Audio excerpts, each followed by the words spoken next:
Hey everyone! Keep watching to see my first ever YouTube video. Today I'll be doing my May 2021 bullet journal setup, so let's get started. My theme this month is one-line art, but after seeing how the spread turned out, it could also be 70s vibes because it kind of looks like 70s aesthetic wallpaper with all the wavy lines and the colors. This theme is what you all chose on my Instagram poll, and I'm so glad that this theme was the winner because I love one-line art and I've been doing it a lot recently. So for the cover page, I started by making a rectangular background with wavy stripes of yellow, a sort of terracotta color, and brown. I'll link the markers that I used down below. After that, I started drawing on the one-line art faces. You'll notice that every one-line face that I draw has the same forehead shape, which allows me to easily connect the nose and then extend out to the rest of the face. For the eyes, it's really fun to make them random. Some of them have eyelashes, some are ovals, some are swirls, and so on, and most often I make the eyes mismatched. Then I just labeled May at the bottom and moved on to the next spread.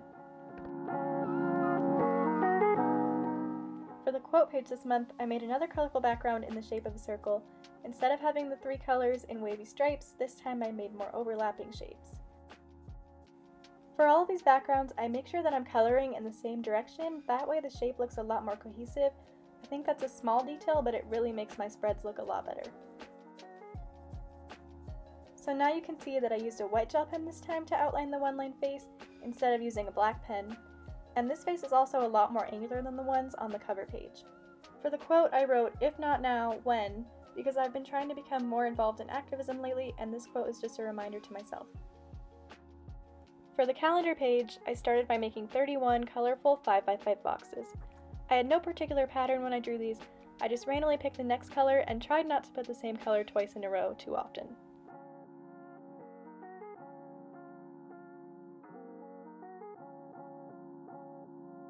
So this month when I was choosing the color palette for this theme, I really wanted to go outside of my comfort zone. Usually I focus a lot on pastel colors like pink, blue, green, purple, but this month I decided I wanted to go with warm tones, especially brown because I've been seeing brown all over Pinterest with fashion and art and just everything. So now you can see that I went ahead and used my Tombow to make a black line at the top. I used this to label all the days of the week at the top of my calendar. The white gel pen becomes more opaque as it dries, so it might be a bit difficult to see the writing at first. Throughout this whole setup, I've been using just my regular handwriting instead of cursive like I normally do because it matches the minimalist style of one-line art. To finish off the spread, I numbered all the days and then I added some one-line art faces in the corner. I used my Sakura pigma fineliner for pretty much all the faces because it's more precise than a regular pen, which is important for trying to draw something with one fluid line.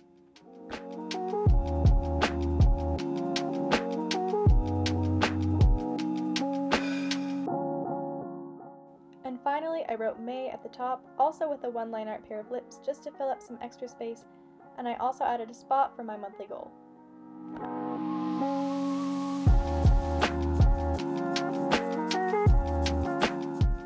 This next spread is my habit tracker. Now I've noticed a lot of comments on my TikTok videos asking what a habit tracker is every time I make a video about it.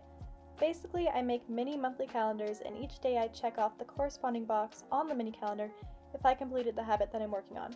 For example, you could have working out, watering plants, or staying hydrated. This spread is my favorite in each monthly setup, hands down, because it has helped me with a ton of habits. The reward of being able to check off a box in the calendar seems simple, but it's actually quite effective for me.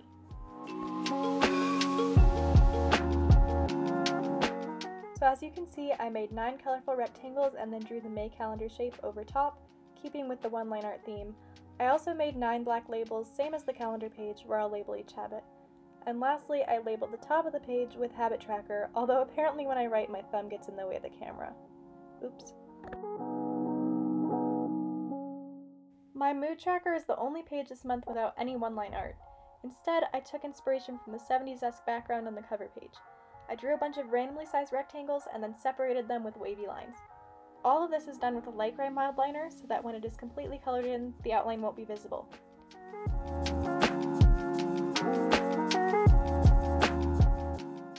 Then I went ahead and numbered all the days. I actually ended up making an extra box, but that's okay. I'll just fill it in with an extra color when I'm done. Then lastly, I made a color key for all my different moods.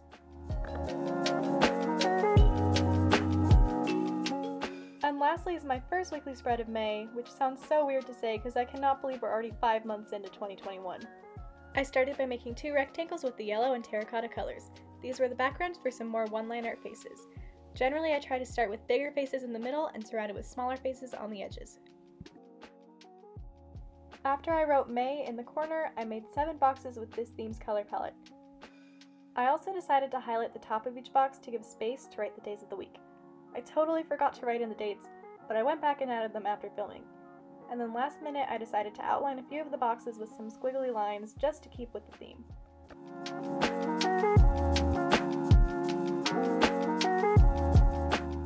Before I do the flip through, I want to say thank you so much for watching my first ever YouTube video.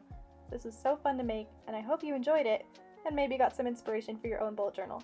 If you recreate any of my spreads, please tag me on Instagram, I would love to see it. I saw all of your comments on TikTok asking me to start a YouTube channel, and I finally decided to go for it. I'll definitely be posting more videos like this in the future, so if you want to see that, don't forget to like and subscribe. And finally, keep watching to see the bullet journal flip through for May 2021.